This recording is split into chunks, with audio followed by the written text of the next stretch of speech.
I was standing at my father's grave on a crisp November morning when I noticed the roses. Fresh, white, still glistening with morning dew. My family hadn't left them. My mother hadn't visited in years. The note tucked among the blooms had only 2 lines, but those lines were enough to unravel everything I thought I knew about my father's death. "I'm sorry I couldn't save you, Mr. H." Those initials would pull me into a secret I never imagined, a truth my father had been protecting me from, even after he was gone. My name is Michael Harlow.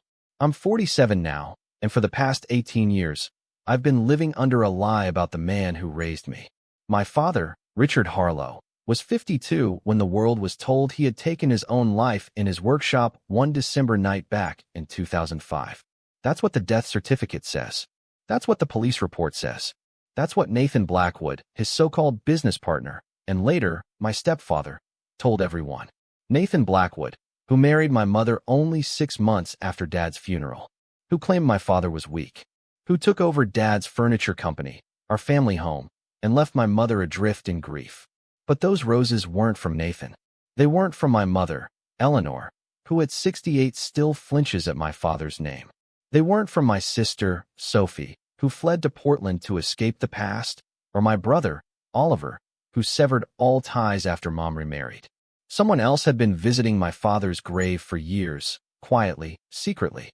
And when I finally discovered who and why, I learned the truth about the night my father died, the fortune he left behind, and the life he had been trying to protect me from. I grew up believing Dad was a failure. That was Nathan's story, repeated at every holiday dinner. "Your father couldn't handle the pressure, Michael," Nathan would say, carving into his steak while sitting in Dad's chair. "Some men just aren't built for success." He'd look at me like he was warning me not to inherit the same flaw. But Dad, Richard Harlow, had built Harlow and Sons furniture from nothing. I remember standing on a stool in our garage when I was 5, watching him sand oak boards until his hands bled, teaching me the rhythm of honest work. "Feel that, Mike?" he'd say, guiding my small hand across a polished plank. "That's what real work feels like." By the time I was in high school, he employed dozens of craftsmen, each trained by him, each valued like family. He knew their children's names, their struggles, their dreams. When one worker's wife fell ill, Dad made sure they could work from home while still supporting their family. The workshop smelled of cedar, varnish, and dedication, with classic rock playing faintly in the background while Dad hummed along and taught me the difference between oak and ash, between a veneer and solid wood. "Never cut corners, Mike," he said. "Your name goes on every piece. Make it worth something." The partnership with Nathan Blackwood began in 2003. Dad needed funding to expand into the old mercantile building downtown. Nathan had money, but it wasn't in him to value the craft, only the profit. Mom had her doubts. "He doesn't see people, just numbers," she whispered one night when she thought I was asleep. Dad had answered, "Everyone deserves a chance. I believe in seeing the good in people." Then, within 2 years, Dad was dead, and Nathan took control. The craftsmen were replaced with machines. The building became a showroom for mass-produced furniture Dad would have called soulless. Mom, devastated, married Nathan 6 months later. My siblings and I had no choice but to endure him at the table, at every holiday, hearing how weak Dad had been, as if that story would erase the years of work, love, and sacrifice. I hadn't been back to the cemetery in 3 years. But that November morning, Dad would have turned 71. Guilt, or maybe a need to speak to him at last, drew me there. I didn't expect the roses. 12 pristine blooms, expensive, carefully arranged, and the note, delicate and deliberate. "Mr. H, whoever you were, you had been leaving them for years. Whoever you were, you had been keeping a promise my father had made long ago." I sat in my office that evening, supposedly checking inventory for my small electronics repair shop, but all I could see were those roses. The questions were endless. Who had been protecting my father's legacy? And what truth about that December night had Nathan hidden from me for nearly 2 decades? If you love real emotional stories, hit subscribe. We post one every day. Who was Mr. H? Why apologize to a man who had been gone for nearly 2 decades? What could anyone be sorry about after so long? I called my mother, trying to keep my voice casual. "Hey, did you visit Dad's grave recently?" There was a pause. I could hear her set down something metal, probably a pot. Why would I do that? Her tone was sharp, defensive, the way it always got when Dad came up. Just wondering. Someone left flowers, I said. Probably the cemetery. They do that for veterans sometimes, she replied. Dad hadn't served. She knew that. I could hear Nathan in the background. Who's calling? It's Michael, she said, away from the phone, then back to me. I have to go. Nathan's dinner is ready. She hung up quickly, just like she always did whenever Dad's name came up. 18 years later, she still couldn't have a normal conversation about the man she'd spent 23 years with. The next morning, I called the Whispering Pines Cemetery office. Do you leave flowers on graves as part of maintenance or special occasions? No, sir, the woman said. We only maintain the grounds. Any decorations come from visitors. That afternoon, I returned to Dad's grave. The roses were still there, edges curling, starting to wilt. I scanned the surrounding graves. None had similar bouquets. This wasn't a random act of kindness. Someone had been leaving these roses deliberately, personally, for him. The following Tuesday, I went back. Fresh roses again, same spot, same type, long-stemmed, pristine, wrapped in deep green paper from Celestial Florists on Meridian Street. No note this time, but the pattern was clear. Someone had been doing this consistently. I began visiting more often, varying the times. Early mornings, lunch breaks, late evenings. Still nothing. The flowers kept appearing, always perfect, always white, always at the center of the headstone. I asked the groundskeeper, Luis, if he'd seen anyone. Sometimes an old man walks through here. Usually Tuesdays, Luis said. Leans on a cane, limps a little. Never stays long. Respectful. Dark coat, hat pulled low. Doesn't bother other graves. I did something I'm not proud of. I bought a small wildlife camera from a hunting supply store. That night, I returned to the cemetery and mounted it on an oak overlooking Dad's grave. Motion activated, infrared, invisible unless you knew where to look. 3 days later, I checked the footage. Mostly birds, stray cats, leaves blowing. Then, at 5:47 a.m. on Tuesday, there he was. A man in a dark coat, walking slowly, favoring one leg. He stopped at Dad's grave, removed his hat, and stood there for 3 minutes. Head bowed, hands clasped. He touched the stone lightly, then pulled back, almost as if it burned. When he turned to leave, I caught his profile. Elderly, deep lines etched across his face, bent slightly from years of carrying some invisible weight. Whoever Mr. H was, he held secrets I wasn't even aware existed. This wasn't just about flowers. This was about something buried alongside my father that someone refused to leave alone. I made a decision Dad would have called reckless. I hired Warren Collins, a private investigator whose office was tucked between a nail salon and a tax service. The ad in the yellow pages promised discretion, results, reasonable rates. Inside, I found a man in his 60s, gray stubble, coffee stains on his shirt, surrounded by filing cabinets older than I was. You want me to ID someone from cemetery footage?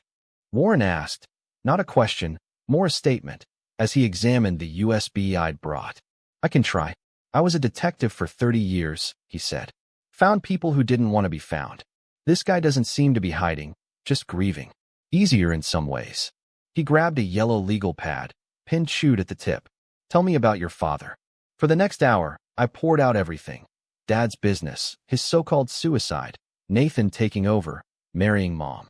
Warren took notes without interrupting, occasionally nodding or grunting. When you say you think there's more to his death, he asked when I finished. I know my father. He wasn't weak. He wouldn't leave us without answers. The police said there was a note. That's what Nathan claimed. No one in the family ever saw it, Warren said, studying me. This could open doors you can't close. Your mother remarried. Your siblings moved on. Sometimes the truth isn't worth the pain it brings. I need to know, I said. Dad taught me a man's reputation is what's left behind. His has been destroyed. If there's more, I need to find it. Warren nodded. Give me everything you have. Records, photos, anything from that period. Even if it seems unimportant. I brought boxes from Dad's things, papers Mom wanted to discard. Business cards, receipts, company picnic photos, even his old appointment calendar from 2005. The last entry, December 13th, the day before he died, simply said, Mr. 7 p.m. important. I called Oliver. We hadn't spoken in 2 years. Michael. His voice cautious. Someone's been leaving flowers on Dad's grave. Signed Mr. H. Did Dad ever mention anyone with those initials? Long silence. Why dig this up? He asked finally. Because they've been coming for 18 years. Because they left a note saying they were sorry they couldn't save him. Oliver hesitated. Michael, some stones are better left unturned. You know Gordon's dangerous. Mom made her choice. And Dad, he wouldn't want you getting hurt. Dangerous? I asked. 2 other partners of Gordon's had accidents. Heart attack at 42. Car off a bridge. Gordon ended up with their companies both times. Coincidence? My blood went cold. Why didn't you say anything? Evidence. Mom was already married to him. What could I do? Tell her she married a killer? After the call, I sat in the dark, thinking. Part of me wanted to give up, let sleeping dogs lie. But I remembered something Dad always said. The truth is like water, Michael. It finds a way through, no matter how many walls you build. The next morning, I brought everything to Warren. 3 boxes of records and photos spread across his desk like puzzle pieces. He scrutinized the calendar entry from December 13th, Mr. 7 p.m. important. The night before Dad died. If we find Mr. H, we might finally know what that meeting was about, I said, gripping the edge of Warren's desk. How long do you think it will take? 2 days, maybe less, Warren replied, eyes steady. If he's local and still alive. I nodded. I thought about Nathan sitting in my father's chair, using his tools to carve up his business, sleeping in his bed with my mother. I'd lived with unanswered questions for 18 years. Whatever the truth was, it had to be better than that. Warren stood, shook my hand firmly. I'll call you the moment I have something. Until then, act normal. Don't confront Nathan. Don't question your mother. If your brother is right about Gordon, I mean Nathan, we don't want to spook him. At 6 a.m. on the second day, Warren's call came. His voice was different, shaky, urgent. Michael, come to my office. Now, don't tell anyone where you're going. The 20-minute drive felt endless. When I arrived, Warren had papers spread across every surface, bank statements, contracts, photos. Empty coffee cups littered the desk.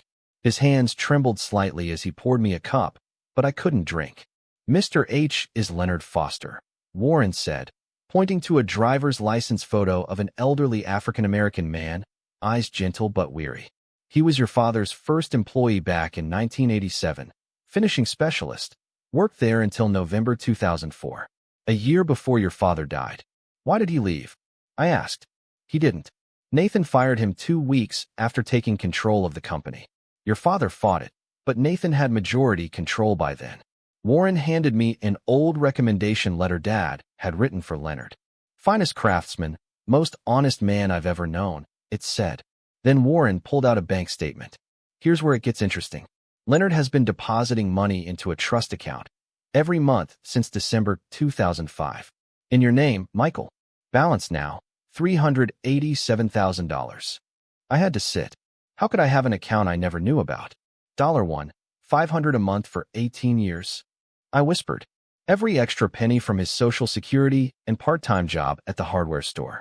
He even sold his home to fund it, Warren said. But why? He pulled out a photocopy of a letter, yellowed with age, from Leonard to my father, dated December 7, 2005. I read it with trembling hands. Richard, I've gathered the proof you asked for. Nathan has been siphoning money through 3 shell companies, Blackwood Holdings, Meridian Ventures, and Crown Consulting. Falsified invoices, dummy transactions. Nearly $800,000 over 2 years. Please wait before confronting him. I'll get this to the authorities the right way. Don't meet him alone. Your friend, Leonard. Dad knew. I whispered it aloud. Warren pulled out another document. Your father's death was ruled suicide, but the autopsy notes bruising on his wrists, restraint marks, and a bump on the head before death. The medical examiner noted it, but never investigated further. The note? No one in your family ever saw it. Guess who handled everything? Nathan, I said, voice tight. Yes, Warren said. Leonard's been leaving those flowers from his small Social Security checks for 18 years, waiting for you to find out. That afternoon, I visited Leonard Foster at Sunset Grove Nursing Home. He was frail, tubes in his arms, but his eyes were sharp. You look just like Richard, he whispered. Same eyes, same stubborn jaw. He told everything. Nathan embezzled from the company, framing Dad. Leonard discovered it, went to Dad, but Dad, always fair, wanted to handle it quietly. The night Dad died, Leonard was supposed to deliver evidence to a meeting at the workshop.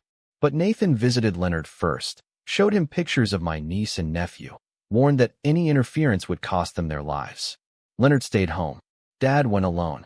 The trust account was Leonard's way of making amends, a financial apology for failing to protect my father that night. He handed me a key to a safety deposit box. Inside, every record, every proof. I took everything to a lawyer, then to the FBI. Financial crimes don't have statutes of limitations when ongoing fraud is involved. The box contained falsified invoices, bank records, recordings of Nathan discussing the embezzlement. Nathan had used the same tactics for years, leaving ruined companies in his wake. 6 months later, federal agents arrived at Blackwood Enterprises, seizing computers and files. Nathan was arrested on the country club golf course he'd once flaunted his victory on, removed in handcuffs as his associates watched. That evening, I visited my mother. The house had been renovated by Nathan until nothing remained of my father's touch, except the kitchen. I laid out the documents, photos, Leonard's testimony, FBI reports. She read in silence, then looked at me, eyes breaking. "I married him," she whispered. "I married the man who killed Richard. I slept beside him for 18 years. You didn't know, Mom. Neither did I fully, until now. But Richard wasn't weak. He wasn't a quitter." "I know that," I said. The trial made national news. Justice had finally caught up, and after 18 years of lies, my father's name was cleared. The courtroom buzzed with tension. Nathan Blackwood, the man who had destroyed my father's life and tried to erase his legacy, was finally facing justice. Over the past few months, other families had come forward with similar stories. Partners who had died under suspicious circumstances, their companies swallowed into Nathan's empire. The FBI uncovered evidence connecting him to at least 5 deaths over 20 years, all benefiting his growing fortune. Leonard testified from his hospital bed. Arrangements were made for video testimony. His voice was frail, but every word hit with clarity as he recounted that December night. The threats, the fear, and 18 years of guilt. "I failed Richard Harlow," he said softly. "But I won't fail him again. Not when I can finally tell the truth." The jury deliberated, and the verdict came: life without parole. 3 counts of murder, multiple counts of fraud, embezzlement, and racketeering. Nathan looked at me across the courtroom and mouthed, "Your father was still weak." He was wrong. My father's strength had always been in the lives he touched, the people he helped, the integrity he kept even when facing a monster. Every one of Dad's former employees attended the trial. Felipe Garza, running his own workshop now, spoke about Dad's generosity and mentorship. Bernard Hoffman, retired but still crafting, talked about Dad's dedication to his work and to people. Leonard lived 2 more weeks after the verdict. I spent every day at his bedside. On his last coherent day, I brought him to Dad's grave one final time. He was frail, in a wheelchair, barely able to lift his head, but he insisted on placing the roses himself. "I'm not asking for forgiveness," Leonard said, his voice weak but steady. "I'm just telling you that your son knows the truth now. You weren't weak, Richard. You were the strongest man I knew, carrying all that weight alone to protect everyone else." He passed away the next morning. Using part of the trust account he had built, I gave Leonard a proper funeral, burying him 3 plots down from my father. The remainder funded the Richard Harlow Foundation, providing mental health support and legal guidance for small business owners facing predatory partners. Mom sold the house and moved closer to Sophie in Seattle. She testified against Nathan in civil trials, helping other families reclaim what had been stolen. "It's the least I can do," she said. "I can't bring Richard back, but I can help restore his name." Oliver returned home after years away. Together, we stood at Dad's grave, finally mourning the man he truly was, not the false story Nathan had imposed. "He protected us all," Oliver said quietly. "Even in death, he protected us." Now, when I visit, I leave yellow roses instead of white, for friendship, for the bond between a father and son that death could never break. The note is simple. The truth survived, Dad. Your good name is restored. Your son remembers who you really were. Leonard taught me that guilt can either destroy you or drive you to do what's right. My father showed me that strength isn't about never falling. It's about protecting what matters even as you fall. Nathan Blackwood taught me that evil can wear a respectable face, speak smoothly in boardrooms, and fool the world, but truth, like water, always finds its way through. Justice may come late. Sometimes it arrives through unexpected people, a dying old man, a friend, someone who refuses to let lies stand. But when it comes, it reminds us that truth and love never really die. They wait, patiently and persistently, for those brave enough to uncover them. If this story resonated with you, if you believe in the power of truth and justice no matter how long it takes, share it with someone who needs to hear it. Leave a comment about a time the truth came to light in your life. And subscribe for more stories of courage, redemption, and the unbreakable bonds that connect us, even after loss.